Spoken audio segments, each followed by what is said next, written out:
और चलिए अब आगे बढ़ रहे हैं। मध्य प्रदेश सरकार की मंत्री प्रतिमा बागरी के सगे भाई अनिल बागरी को गांजा तस्करी में गिरफ्तार किया गया, लेकिन भाई की गिरफ्तारी के सवाल पर मंत्री जी का तेवर बेहद कड़ा दिखा।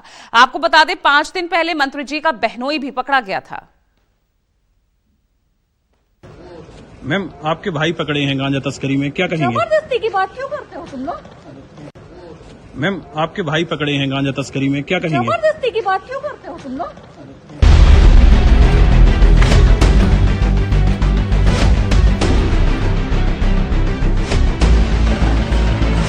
यह मध्य प्रदेश सरकार में राज्य मंत्री प्रतिमा बागरी गांजा तस्करी में भाई की गिरफ्तारी पर मंत्री जी की अकड़ बता रही है कि मंत्री पद का ध्वंस क्या होता है। एक बार फिर देखिए मंत्री जी सवाल पूछने वाले पत्रकार को कैसे डांट रही है।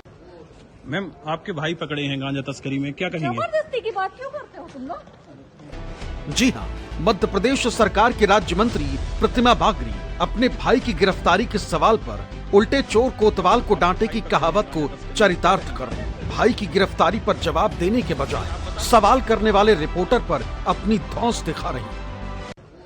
मैम, आपके भाई पकड़े हैं गांजा तस्करी में, क्या कहेंगे? जबरदस्ती की बात क्यों करते हो तुम लोग? आपको बता दें कि मध्य प्रदेश सरकार में राज्य मंत्री प्रतिमा बागरी के सगे भाई अनिल बागरी को सतना के रामपुर बघेलान पुलिस ने गांजा तस्करी के आरोप में गिरफ्तार किया।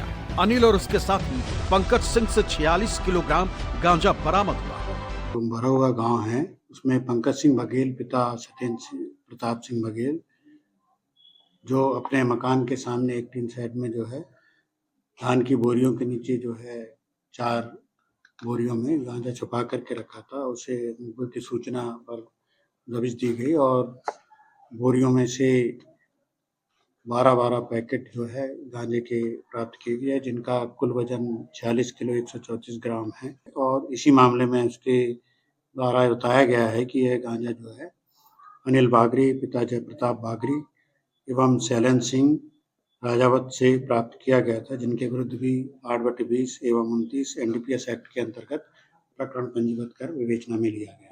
आरोपी पंकज को हिरासत में लेकर जब पूछताछ की गई तो उसने बरामद गांजा मंत्री प्रतिमा बागरी के सगे भाई अनिल बागरी और उसके बहनोई शैलेंद्र सिंह का बताया, जिसके बाद पुलिस ने अनिल बागरी को भी गिरफ्तार कर लिया और NDPS एक्ट के तहत विशेष कोर्ट में पेश किया, जहां मजिस्ट्रेट ने दोनों आरोपियों को 19 दिसंबर तक की न्यायिक हिरासत में जेल भेज दिया। गांजा तस्करी का ये मामला हाई प्रोफाइल निकला और मध्य प्रदेश के एक मंत्री से जुड़ा तो जाहिर है सियासी प्रहार होगा।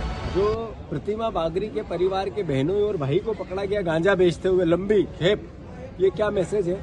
यानी ये सरकार खुद नशे में इन्वॉल्व है। पूरे देश में 17,000 करोड़ रुपए का एक मात्र राज्य मध्य प्रदेश है जो रेवेन्यू कलेक्ट करना चाहता है शराब बेच के। जो नशे का ड्रग्स का अवैध कारोबार में हम पंजाब को हमने पीछे छोड़ दिया। ये मैसेज क्या है? यानी माफियाओं की सरकार ने या नशा माफियाओं ने वल्लभ भवन की 5वीं मंजिल को घेर लिया है, मंत्रियों के ऑफिस को घेर लिया है। तो प्रतिमा बागरी का इस्तीफा होना चाहिए।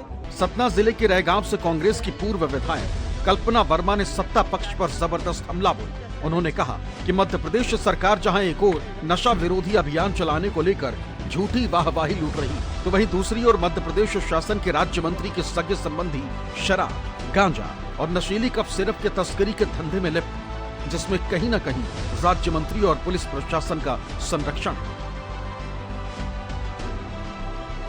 एक तरफ मध्य प्रदेश सरकार नशा विरोधी अभियान चलाकर वाहवाही लूटने में व्यस्त है, वहीं दूसरी तरफ मध्य प्रदेश शासन की राज्य मंत्री जो रैगांव से विधायक हैं, इनके सगे संबंधी शराब, गांजा, नशीली कफ सिरप की तस्करी जैसे धंधों में लिप्त हैं। कहीं न कहीं राज्य मंत्री जी का संरक्षण इन्हें प्राप्त है। इन्हीं की विधानसभा क्षेत्र में सिंहपुर थाना में उनके सगे बहनोई के खिलाफ NDPS एक्ट का मामला दर्ज है। पुलिस जांच में सिंडिकेट के रूप में कुछ वर्षों के भीतर 5 करोड़ 35 लाख रुपए की कफ सिरप की खरीदी व बिक्री का ट्रांजैक्शन दीपक सिंह जो राज्य मंत्री जी के बहनोई हैं, इनके खाते में पाया गया है।